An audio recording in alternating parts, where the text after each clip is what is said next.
Hola chicos, continuamos con Apocalipsis de Mario Mendoza, de Editorial Planeta. Recuerden que vamos en el capítulo 5, en el capítulo 1, y el capítulo 1 en la parte 5. Bueno, uno de los personajes más raros del barrio era Mr. Nadie, un cincuentón que había sufrido un accidente automovilístico y que se había despertado en el hospital sin recordar quién era, ni cuántos años tenía, ni qué hacía. Había sufrido una grave lesión en el cerebro que le había borrado en segundos toda una vida. Era como si de repente ese cuerpo se hubiera despertado con la memoria virgen en blanco como si acabara de nacer. El problema es que de ahí en adelante no volvería a recordar tampoco los nuevos hechos vividos por él, como si su cabeza se negara a guardar información, como si la materia cerebral rechazara cualquier tipo de almacenamiento. Mr. Nadie vivía solo en una casa pequeña y eso complicaba aún más las cosas. No recordaba si había desayunado o no. Iba atravesando el parque y se quedaba inmóvil porque no podía recordar a dónde se dirigía. Estaba en la tienda de mi padre y no sabía qué era lo que tenía que comprar. A cada rato la policía lo traía en alguna patrulla hasta su casa porque lo habían visto vagabundeando por la ciudad sin estar seguro de cómo regresar a su casa. Como los vecinos le habían anotado el nombre, la dirección y 2 o 3 teléfonos en una tarjeta que llevaba colgada al cuello como si fuera un niño de un jardín infantil, las autoridades lograban traerlo cada vez que lo encontraban extraviado en una plaza, en una calle o en algún centro comercial. Lo único que Mr. Nadie reconocía era el rostro y el nombre de cada uno de sus vecinos. Quizás de tanto verlos día tras día. Y llamaba la atención entonces que el hombre mirara el retrato de su esposa, que había muerto en el mismo accidente y que no tuviera ni idea de quién era esa mujer, pero que sin embargo nos saludara a mi padre y a mí con gran cordialidad. Uno de mis primeros trabajos de fotografía fue para Mr. Nadie. Durante días enteros me dije que de pronto mi cámara podía ayudarle a memorizar ciertos lugares y ciertos acontecimientos que son necesarios para llevar una vida más o menos normal. Tomé fotografías de su casa con la dirección bien clara en la fachada, de él con cada uno de los vecinos, de su cuarto, de su cama, de la cocina, de él lavándose la boca, afeitándose, cortándose las uñas, de él en la peluquería, en la lavandería con un bulto de ropa al lado, en la tienda de mi padre comprando víveres o en el banco cobrando su pensión, en la ducha bañándose, en la iglesia sentado en la última banca escuchando el sermón dominical. Hicimos una cartelera gigantesca que ocupaba toda una pared de la sala de su casa. Pegamos las fotos y abajo escribimos con letras mayúsculas: hacer el mercado una vez a la semana, bañarme todos los días, cobrar el cheque el primero de cada mes. E hicimos una plantilla de cada uno de los días del año para que él fuera anotando ahí los actos cotidianos. Gracias a esa precisión matemática, él lograba arreglárselas sin molestar a los demás. De todos modos, era evidente que él vivía en otro planeta y no dejaba de ser divertido cuando el cura, por ejemplo, le preguntaba: «Pero hijo, ¿tú sí estás seguro de creer en Dios?». Y Mr. Nadie contestaba mirando hacia los lados: «No me acuerdo, padre. ¿Quién es Dios?». Ahora, lo curioso de Mr. Nadie no eran tanto su amnesia y su despiste general, sino el hecho de que sufría de unas visiones que él mismo no comprendía y que lo visitaban súbitamente sin ningún tipo de premeditación. Era entonces impresionante estar junto a él en la tienda y oírlo decir mientras agarraba 2 o 3 tomates: «Hoy la pesca no fue muy buena para la familia González», o «La pimienta bajó de precio esta mañana en Singapur», o «Acababa de descarrilarse un tren y las autoridades se demorarán en llegar al lugar del accidente». Esas frases la gente las tomaba como disparates o incoherencias que demostraban el mal funcionamiento del pobre cerebro de Mr. Nadie. Unos creían que eran noticias que había escuchado por radio o visto en televisión. Otros estaban seguros de que lo había leído en el periódico y que había logrado memorizarlo con gran esfuerzo. Y había incluso el bando que aseguraba que eran recuerdos de infancia o de adolescencia que empezaban a activarse de manera caótica. Para mí eran momentos líricos, poesía pura, enunciada como un rayo fugaz en medio de la banalidad diaria. ¿Acaso no fue el poeta desde siempre un ser visitado por el misterio, un médium, un vidente, un hombre concertado con realidades que eran incomprensibles para los demás? Mi teoría era que al perder la memoria, el centro, la identidad, el cerebro de Mr. Nadie había activado su capacidad de volar, de viajar en el tiempo y en el espacio, como si al perder el peso de un pasado hubiera ganado en ligereza y en velocidad de desplazamiento. Sin embargo, una noche que la policía recogió a Mr. Nadie en el centro de la ciudad y lo trajo hasta su casa, el capitán que iba dirigiendo la patrulla se sorprendió de las visiones del personaje y las interpretó a su manera. Dijo que se trataba de percepción remota, de evidencia pura, de una capacidad paranormal que percibía hechos que estaban sucediendo en ese mismo momento en otra parte.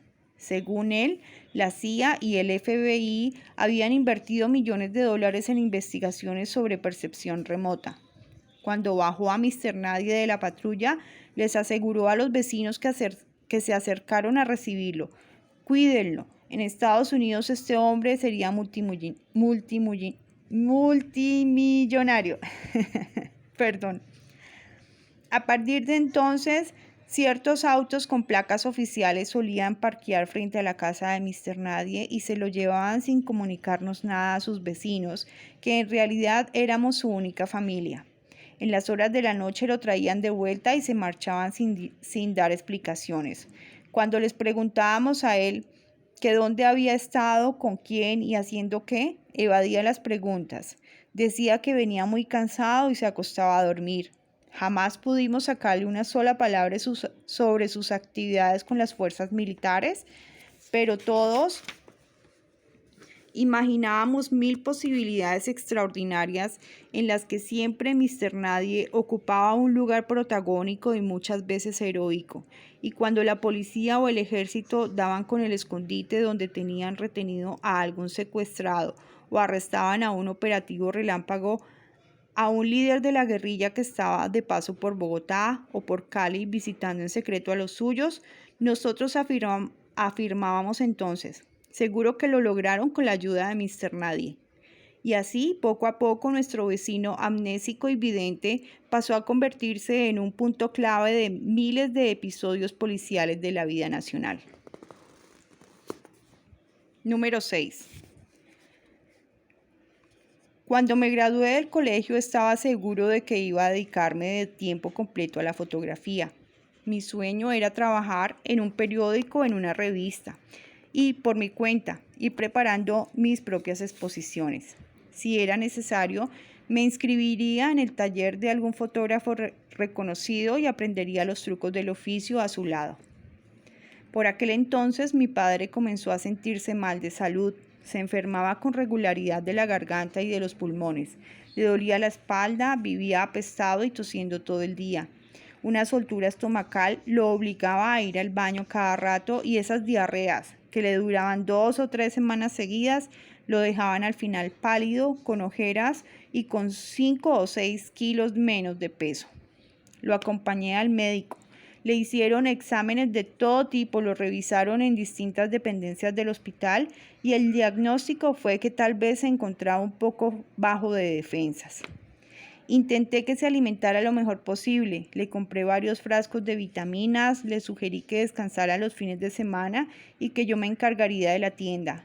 Pero el viejo siguió empeorando, ya que los achaques no le permitían conciliar el sueño y se fue apagando como una vela a la que vemos consumirse lentamente en un rincón. Los médicos nunca supieron qué enfermedad lo estaba conduciendo a la tumba de manera de manera implacable. A los 3 meses fue necesario que mi padre se instalara en su cuarto del segundo piso desde la mañana hasta la noche y que yo tomara las riendas de nuestro pequeño negocio. Una muchacha que ayudaba en la tienda a atender a los clientes, a empacar y a mantener limpias las estanterías. Hacía también el almuerzo para los tres y subía varias veces al día para ver qué se le ofrecía al viejo. A las 8 de la noche yo cerraba el local, ponía los candados, apagaba las luces, calentaba la comida para nosotros dos y me subía a cenar con mi padre y a contarle los chismes del día. Luego lavaba la loza y me iba a mi cuarto a leer o a escuchar algo de música. A las 10:30 me daba cuenta de que él apagaba la lámpara y se acostaba a dormir. Entonces me preguntaba si esa noche no sería la última de mi padre y si a la mañana siguiente, cuando me acercara a darle los buenos días, no me encontraría más bien con un cadáver amoratado y con los ojos abiertos. Más o menos a los 10 días de permanecer en cama, mi padre se empezó a sentir nervioso. No comía bien, encendía la luz de su habitación varias veces en la noche, discutía con la empleada por cualquier tontería y se le veía angustiado e irascible. Le pregunté de frente una noche mientras comíamos: ¿quieres que regresemos al hospital para que te hagan otros exámenes? Los médicos no saben nada, dijo el malgeniado. ¿Te hace falta algo o quieres ver a alguien en especial? Me miró de reojo, algo sorprendido, y me preguntó: ¿por qué me dices eso? No sé, te noto incómodo, supongo que el encierro te tiene desesperado. He trabajado toda mi vida, no estoy acostumbrado a ser un estorbo, dijo con cierto énfasis. No eres ningún estorbo, papá. Para mí es un placer atenderte. Sin embargo, esa misma semana apareció por la casa un gigante con la cara cortada, una especie de matón al que se le notaba a leguas su pasado mafioso y delictivo, y se encerró a conversar con mi padre toda una tarde. Cuando le pregunté quién era semejante personaje, solo se limitó a comentar: un viejo cliente al que le compraba mercancía. El tipo regresó 2 veces más y mi padre nunca quiso comentar a qué venía ese fulano con pinta de gorila de película policíaca.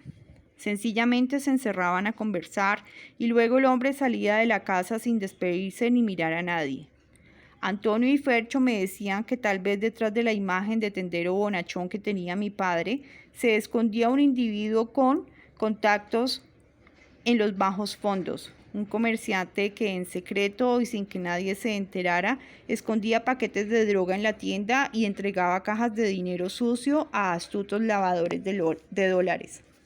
A mí me quedaba imposible imaginarme a mi viejo en esas, pero sí estaba seguro de que las visitas del gigantón no podían estar relacionadas con nada bueno.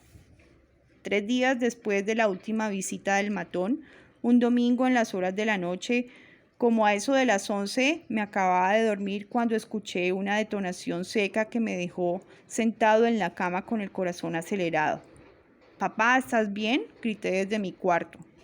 Un silencio total invadía la casa. Grité 2 veces más y no obtuve respuesta. Me levanté asustado, intuyendo algo macabro, y caminé por el corredor hasta llegar a la habitación de mi padre. «¿Papá?». Un olor penetrante e indescriptible llegó a mí y me anunció que una tragedia acababa de partir mi vida en dos. Encendí la luz y lo que vi me dejó inmóvil y sin respiración. Mi padre se acababa de volar la tapa de los sesos. Estaba con las piernas separadas y los ojos abiertos, manando sangre por un hueco que se había abierto en la sien derecha. Al salir por el otro lado, por el izquierdo, la bala había roto el hueso, creando un agujero del diámetro de un vaso de cerveza, y las almohadas, las cobijas, la cabecera de la cama y parte de la pared estaban salpicadas de sangre.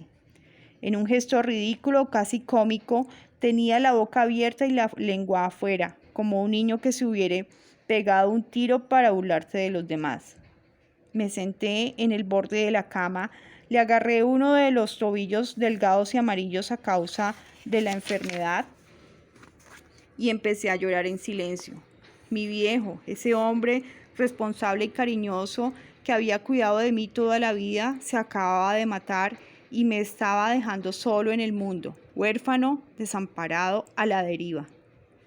Lloré y lloré sentado en el borde de esa cama donde el cuerpo de mi padre me parecía ahora más pequeño y más frágil que cuando estaba vivo.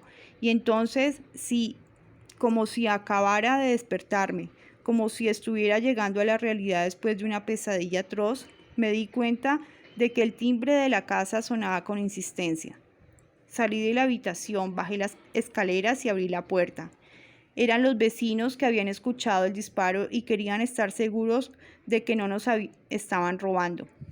Con las lágrimas aún escurriéndome por las mejillas, les dije, ahogado por el llanto: mi padre se acaba de suicidar. Enseguida la cuadra se alborotó y todo el mundo llegó a mi casa. Llamaron una ambulancia, la patrulla de policía que solía recorrer el barrio entró y revisó las 2 plantas y cada uno de los objetos que había en la habitación del occiso. Así decían. Y fueron ellos los que me señalaron un sobre que estaba sobre la mesa de noche. Aquí hay algo para usted, me dijeron con frialdad. En efecto, en el sobre, con la misma letra con la que mi padre llenaba las facturas de los proveedores y anotaba cada uno de los productos vendidos en el libro de contabilidad de la tienda, había escrito: para mi hijo Marcos. El esfero todavía estaba sobre la mesa al lado de la lámpara. No quise leer la carta delante de tantos testigos inoportunos y por eso la guardé. Cuando vi que uno de los agentes de policía llegaba con una cámara instantánea, le dije al capitán que dirigía la patrulla: lo siento, si van a tomar fotos, las tomo yo. Es mi casa, es mi padre y no lo permitiré. Necesitamos un registro de lo sucedido aquí. Aunque todo está muy claro, es mejor tener pruebas fotográficas. No sabemos de dónde salió el revólver y supongo que él no tenía licencia para portar armas. No creo, nunca había visto ese revólver en la casa. Pero si hay que tomar fotografías, las tomaré yo. Soy un profesional. Vamos a dejar aquí la página 39 y ya continuamos.